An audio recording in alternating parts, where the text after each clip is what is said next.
It looks like the president of Russia, Vladimir Putin, is addressing his country right now. Yes, and according to what I'm seeing, and forgive me, I'm seeing this on Twitter, he is announcing a special military operation. We're still working to find out more details on that. At the same time, you have this UN Security Council meeting ongoing right now, where the UN ambassador from the United States saying essentially that they are calling on Russia to back away from the brink before it is too late. Of course, if those reports regarding Putin's comments are any indication, it seems they have crossed over the brink. We did get this word from the Secretary of State a little earlier this evening, a dire warning about when this attack on Ukraine could begin. Here is some of what he said to NBC. Now, on top of this, we have also heard from Volodymyr Zelensky, who is the president of the Ukraine. He spoke out today. If you remember a couple weeks ago, he had spoken in a way that was trying to quell these concerns, concerned about the economy of Ukraine with all of this rampant talk, especially out of here in the United States, of an imminent threat. Well, now he is basically saying to his countrymen that we are going to defend ourselves if we are attacked, and that it could come at any minute. He also said that he had reached out to Putin today and was met with silence. They did not pick up the phone. One other sign of perhaps the dire circumstances is our understanding that airspace is being cut off to civilian airways in Ukraine. Well, we know the White House is monitoring the situation right now in Ukraine. The president saying he's receiving regular updates. And the president also saying in a statement tonight, basically condemning the actions that Putin has taken as unprovoked and unjustified, and also saying the world will hold Russia accountable. It is our understanding, based on a White House source, that we could hear more from the White House in terms of sanctions or some sort of announcement tomorrow in the early afternoon. That is the latest reporting from one of my colleagues. CNN and other reporters that are on the ground in eastern Ukraine, including in Kyiv, are hearing what are described as blasts. Of course, the question is, in some part, how far will Putin go? He has suggested in this speech this is in some way to defend the Donbas region, which is part of that separatist region that he recognized earlier this week, provoking action from the U.S. He suggested it's about defending that territory, and that this is not to, as he put it, occupy Ukraine. Of course, that remains to be seen, and this is described by Putin as being a, quote, special military operation. Sun is coming up in Ukraine, so we should have at least a better sense of how far they are going, what all is happening as this plays out in real time.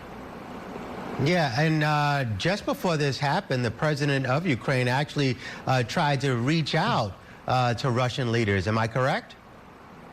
Yeah, he told the Ukrainian public, and quite frankly the world, in a video that was posted online, that he had reached out to Vladimir Putin and tried to get in contact with him and was met with silence, as he described it.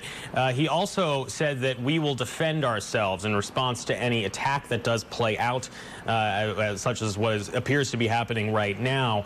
Obviously, Volodymyr Zelensky, who is the president of Ukraine, had for weeks now kind of tried to downplay or at least quell the nerves of the public as the U.S. and other countries kind of kept talking of this imminent invasion, imminent attack. That tone seemingly changing quite dramatically in these remarks that we just heard from the president of Ukraine a little earlier this evening. Mm-hmm. Now they will presumably go to the next step. Do they cut off their access to banks? Do they start to take aim at other oligarchs or other access that they have to the financial systems of the world? That is something to watch. Mm-hmm. Yeah, definitely a long day for you, Kevin, and thank you for staying up with us late tonight.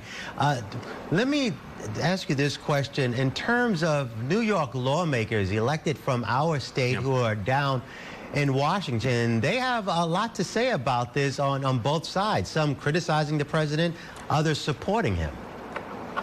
Right. So, I mean, I was just about to bring that up. We're seeing tweets starting to come out. Adriano Espaillat, for example, saying that his prayers are with the people of Ukraine tonight. America stands with Ukraine. I saw Claudia Tenney, who represents part of upstate, criticizing the fact that Russia is part of the Security Council, suggesting that they need to be removed. The politics of that on the international scale are quite large. But obviously, it is quite a sight to be seen that Russia is presiding over this Security Council meeting while everyone is basically staring at Russia saying, why are you invading Ukraine? There are some Republicans, including Nicole Maliotakis from Staten Island, for example, who represents Staten Island here in Washington, who expressed frustration that President Biden hadn't imposed sanctions earlier as a sort of preventative measure as opposed to a response to some sort of movement by Putin. This has been an ongoing debate we have seen play out here in Washington, where some had been arguing that they should take these sorts of sanctions ahead of time, as a sort of slap in the wrist ahead of time to give a warning to Putin, a shot across the bow, if you will. Others saying we hold them back. If we keep that leverage, that will be more instrumental. New York and Washington correspondent Kevin Frey is with us now. Kevin, what will Biden's tone be today?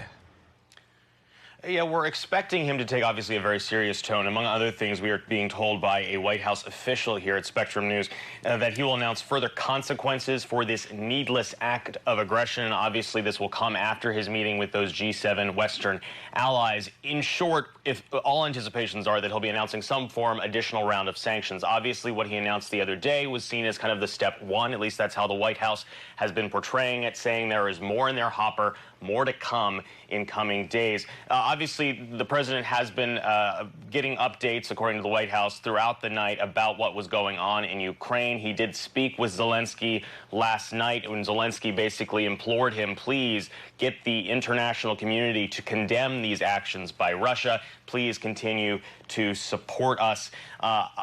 In terms of what comes next, that is kind of the big question as to how far Putin will go and to what extent these sanctions in response will be rolled out. That is what we're going to be watching for today when Biden speaks to the nation and the world, quite frankly. And we will, of course, have that live.